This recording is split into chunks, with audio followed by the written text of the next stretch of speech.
근데 이제 그렇게 새벽 5시 반에 일어나서 뭐 자투리 시간에도 다 공부하고 다 공부를 하는데 제일 중요한 건 성적이 오르지가 않는 거예요.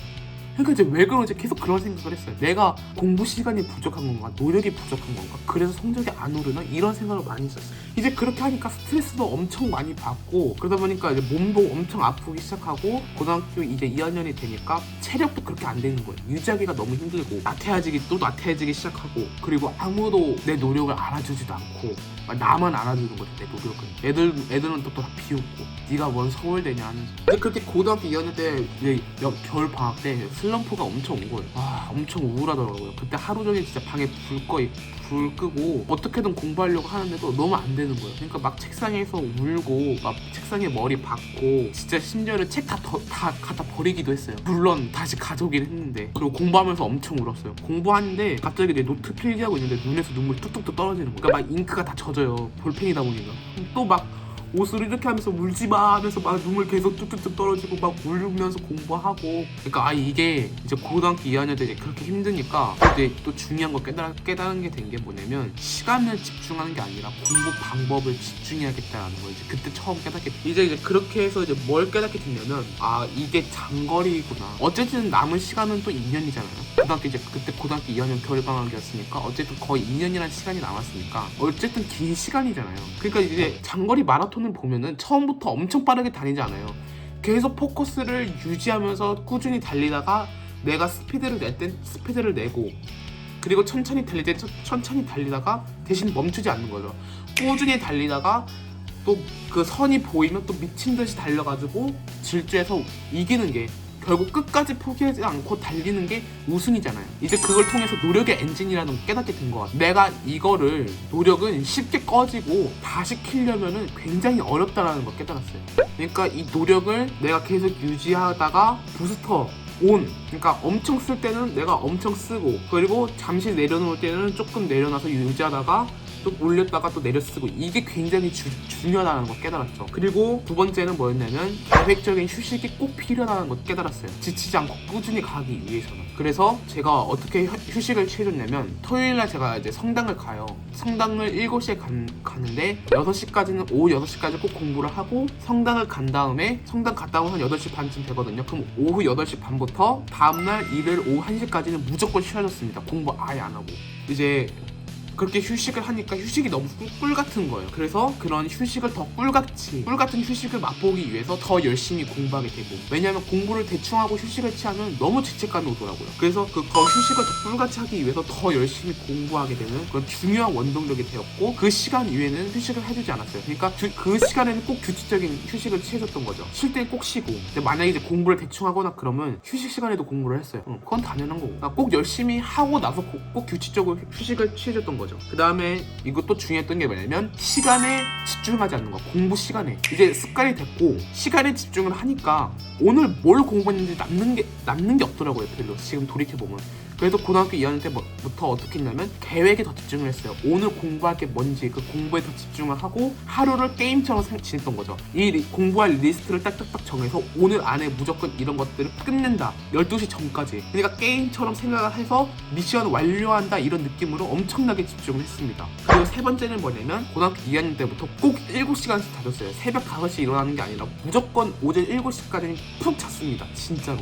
그래서 7시간을 푹 자고 수업에 엄청 집중을 하고 그 하루에 엄청 집중을 했어요. 이제 그렇게 했었고 휴식을 꼭 취해줬고, 대신에 이제 중요했던 게 뭐냐면 시험 한 달 전부터는 그걸 다 없앴어요. 시험 한 달 되기 전부터는 시험 기간이라는 걸 딱 정해놔가지고 그때부터는 휴식 시간을 다 폐지시키고 잠자는 시간을 12시부터 오전 4시까지 계속 공부를 하고 4시부터 7시까지 취침을 하고 그리고 다시 7시에 일어나서 또 공부하고 계속 그렇게 했어요. 그러니까 이제 시험 기간 때는 진짜 헬이죠. 제일 고통스러웠던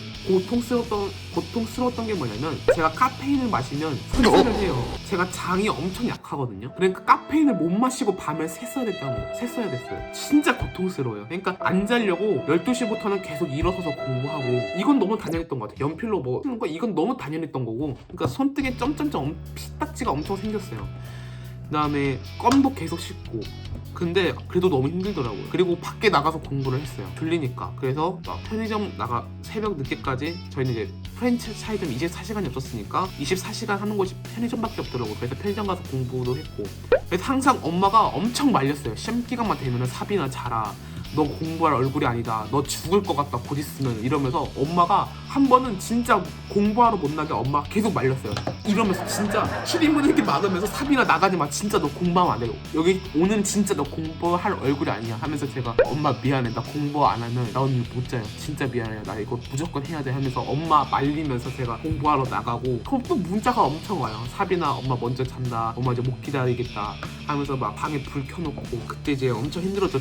또 안 자려고 껌을 씹잖아요. 그래도 졸아요. 그러면 막 얼굴에 껌이 다 붙어요, 옷이랑. 그 다음에 일어선 채로 막 잠들고, 분명히 나는 공부하고 있었는데 딱 눈 뜨니까 침대에 누워있고, 막 아침이기도 하고. 그리고 시험기가 한 달 내내는 무조건 교복 입고 잠들었어요, 잘 때도.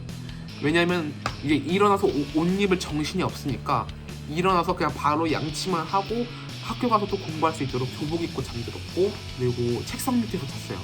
왜냐면 일어날 때 머리 한번 부딪히고 정신 차리라고 해서 책상 밑에서 잠자기도 했어요. 이불 깔아놓고. 참 이제 그렇게 별짓을 했습니다. 이제 근데 그렇게 해도 성적은 오르지 않더라고요. 절대 오르지 않더라고요. 그래도 제가 항상 목표가 있었죠. 후회하지 않는다는 거, 결코 후회를 남기지 않겠다는 거. 더 열심히 했었어요. 점수 안 나오네? 그럼 더 열심히 하고. 그래서 애들이 저한테 말했던 게 뭐냐면, 항상 저를 보고 3번 놀랐대요. 첫 번째는 뭐냐면, 진짜 공부를 너무 열심히 해서 놀랐대요. 이렇게까지 열심히 하는 애는 본 적이 없는데, 두 번째 놀랐던 건 뭐냐면, 아니 저렇게 열심히 해도 성적이 4등급이라고 말도 안 돼, 진짜 쟤는 멍청이야 뭐야 하면서 엄청 놀랐고. 세 번째 더 놀랐던 게 뭐냐면, 아니 성적이 저렇게 안 나오면 그래도 포기할 법한데 더 열심히 노력했다는 거. 그게 놀랐다고. 그 다음에 제가 또 중요시 여겼던 게 뭐냐면, 피드백을 굉장히 중요시 여겨요. 선생님들께서 해주시는 어떤 공부 방법에 대한 피드백을 꼭 필기를 해요. 포스트잇이나 이런 데 필기를 해가지고 벽에다가 다 붙여요. 그 다음에 제가 만약에 게을러지거나 해이한 일이 일어나면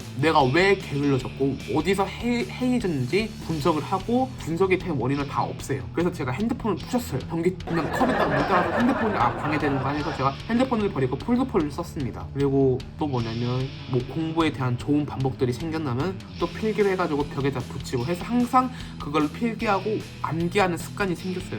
그렇게 하니까 막 선생님들도 그러고, 발전하는 게 항상 눈에 보인다, 너 진짜 발전 가능성이 높다 이런 얘기도 많이 들었었어요. 이제 그렇게 고등학교 2학년이 지났고, 이제 고등학교 3학년 때는 코로나가 터지면서 이제 학교를 5월달까지 안 갔어요.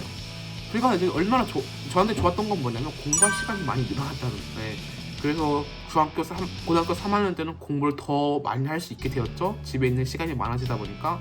저는 원래 집에서 공부를 했었고, 그래서 반에서 제가 2등을 했어요. 왜냐면 성적은 그대로인데 애들이 다 떨어진 거예요, 공부를 안 해가지고, 코로나 때 말려서. 근데 저는 왠지 모르는데 습관이 쭉 이어지다 보니까 고등학교 3학년 때 반에서 2등을 하고 상등급을 딱 찍고 마무리를 하게 됩니다. 참 공부하면서 많이 힘들었던 적도 맞죠. 시험은 딱 끝났어요. 종을 딱 쳤는데 눈물이 막 나오는 거예요. 시험을 막 못 봐서 눈물을 흘리는 게 아니라 지금까지 버텨준 제 자신이 너무 멋있어서 눈물이 나오더라고요. 그때 눈물을 흘리면서 이게 진짜 열심히 일하는 거구나, 최선을 다하는 거구나 하면서 또 깨닫게 되었고, 또 제가 머리 만지고 이런 걸 되게 좋아하거든요.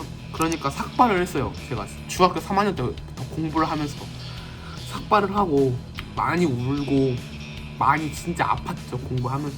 그렇게 스트레스 받고 그러니까 많이 아프더라고요, 몸이. 그러니까 이제 근데 아파도 못 쉬겠는 거예요. 마음이 너무 초조해요. 그래서 막 엎드려서 공부하고 열이 펄펄 나도. 그러니까 또 살도 빠지고. 아무튼 이제 그렇게 4년 동안 저의 입시는 끝나게 되죠. 결론은 뭐라고요? 서울대는 안 됐어요. 근데 중요한 건 뭐냐면 후회가 안 남는다는 거. 이게 너무 좋은 것 같아요. 미련이 없어요. 서울대 안 됐으니까 다시 도전해야겠다 이런 생각 1도 없어요. 죽어도 다시 하고 싶지 않아요. 진짜 이 미친 짓거리는 죽어도 다시 하고 싶지 않아요. 네, 저한테 4년이라는 시간은 진짜 너무 길었던 시간이고, 애들이 그래요. 나 뭐 했는데 벌써 고등학교 3학년이지. 그런데 저는 그 말에 전혀 공감 안 가거든요. 어떻게 그 시간이 더 빨리 간다는 거지? 죽어도 다시 하기 싫고 돌아가기 싫고 저는 만족을 합니다. 근데 솔직히 말하면 부러운 건 있는 것 같아요. 아직 저는 애다 보니까 인정받고 싶어하는, 그러니까 학벌이 좋으면은 인정받잖아요. 제가 저렇게 열심히 노력했구나. 그러니까 내가 노력한다는 걸 좀 인정받고 싶다. 그러면 이제 뭔가 결과물이 좋은 학벌이잖아요. 그러니까 좀 인정을 못 받는다. 그러니까 약간 좀 그런 부러움이 조금 있어요. 명문대생 애들한테. 근데 그래도 명문대 이상만큼 노력했다는 거에 자부심을 느끼고, 그리고 후회를 하고 있지 않고, 그리고 어쨌든 간에 이렇게 수도권에 올라와서 생활을 하다 보니까 부러움은 있지만 후회나 어떤 미련 같은 건 단 0.1도 없다는 거, 이게 너무 행복한 것 같아요.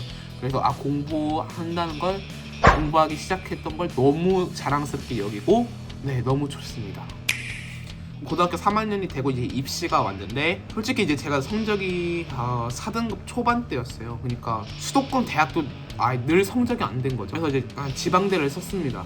지방은 너무 가고 싶지 않았어요. 왜냐면 진짜 서울대를 가고 싶은 이유도 어쨌든 서울에 가고 싶은 거니까. 그렇게 이제 한 5칸 정도를 다 지방대를 썼는데, 한 칸은 그래도 어디를 좀 수도권 지역을 좀 찔러보고 싶다는 생각이 들었어요. 홍성대 야간을 쓸 성적이 됐는데 야간대는 평이 안 좋더라고요. 그래서 야간은 안 썼고, 그리고 수원대나 이제 평택대를 쓰려고 했어요. 수원대 같은 경우에는 이제 수도권 대학은 다 면접 전형이 있잖아요. 면접을 많이 봐가지고 내신 반영은 최대한 줄이고 면접 비율을 높여가지고 그런 전형을 제가 노렸는데, 수원대를 쓸까 말까 하다가 수원대는 안 썼습니다. 수원대는 딱히 이제 큰 메리트가 없어가지고 수원대는 안 썼고, 그리고 가톨릭 대학교를 쓰려고 했는데, 이제 가톨릭 대학교는 가톨릭 지도자 추천 전형이라는 게 있어요. 그게 뭐냐면 이제 한편으로 말해 적성고사처럼 등급이 많이 낮습니다. 그러니까 내신 반영을 그만큼 낮게 보고 그 대신에 면접을 엄청 높게 본다는 거죠. 가톨릭 대학교 가톨릭 지도자 추천 전형을 제가 이제 쓰려고 했는데, 그 학교는 이제 학생부 종합 전형인 거예요.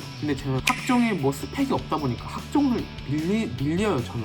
그래서 거기는 이제 쓰지를 못했습니다. 그 다음에 또 이제 한 곳을 발견하게 된 게 바로 제가 지금 다니고 있는 인천 가톨릭 대학교였어요.